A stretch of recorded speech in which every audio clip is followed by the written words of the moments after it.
আমার একটা মিশন আছে, যেই কোনো মূল্যেই হোক, যেই স্বপ্ন আমার বড় আব্বা দেখেছেন, আমার বড় আব্বা থেকে নিয়ে হযরত ইসহাক সাহেব রহমতুল্লাহি আলাইহি যেই স্বপ্ন নিয়ে চরমরাইতে গিয়েছেন, ইসহাক সাহেব রহমতুল্লাহি আলাইহি থেকে তার সন্তান ফজলুল করিম সাহেব রহমতুল্লাহি আলাইহি যেই স্বপ্ন লালন করেছেন, আজকে আমাদের শেখাইনরা, পীর সাহেব চরমরাই, শেখে চরমরাইরা, আমাদের পীর সাহেব ভাইয়েরা, উজানিতে আশিক আলাইহি সাহেব, ফজল আলাইহি সাহেব, আমার মাহবুব ভাইয়েরা যে স্বপ্ন লালন করছেন, গোটা বাংলাদেশ চষে বেড়াচ্ছেন, সেই স্বপ্ন নিয়ে ময়দানে অবতীর্ণ হয়েছে।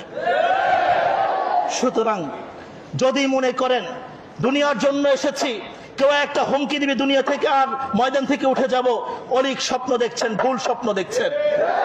ময়দানে এসেছি, আমার বড় আব্বা এখানে শুয়ে আছে, তার ইতিহাস মোতালা করেন, পড়েন।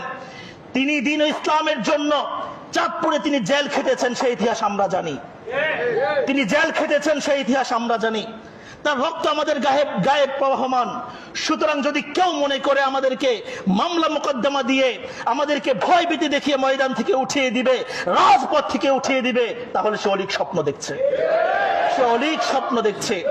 আমি তো বলবো, আমি কেন, আমার একজন নেতা কর্মীও যদি কেউ কোনো জায়গায় আক্রান্ত হয়, আর কেউ আক্রান্ত করে, যে আক্রান্ত করবে, যদি প্রশাসন তার বিরুদ্ধে ব্যবস্থা না নেয়, তার বাড়িতে গিয়ে আমি ওমর ফারুক ইব্রাহিমী ব্যবস্থা নিব ইনশাআল্লাহ।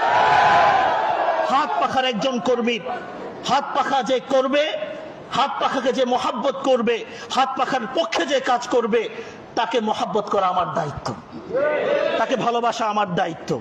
কারণ এর সাথে আমার উজানির একটা রিশতা আছে। শুধু আমি রাজনীতি করতে আসছি সেই জন্য না, এর সাথে আমার উজানির একটা আত্মার বন্ধন আছে।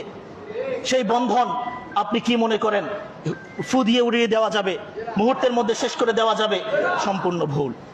এজন্য ভাইয়েরা আমার, আমরা কোন রকমের দ্বিধা সংশয় ছাড়া, মনের মধ্যে কোন রকমের সামান্যতম ভয় ভীতি ছাড়া পূর্ণ আস্থা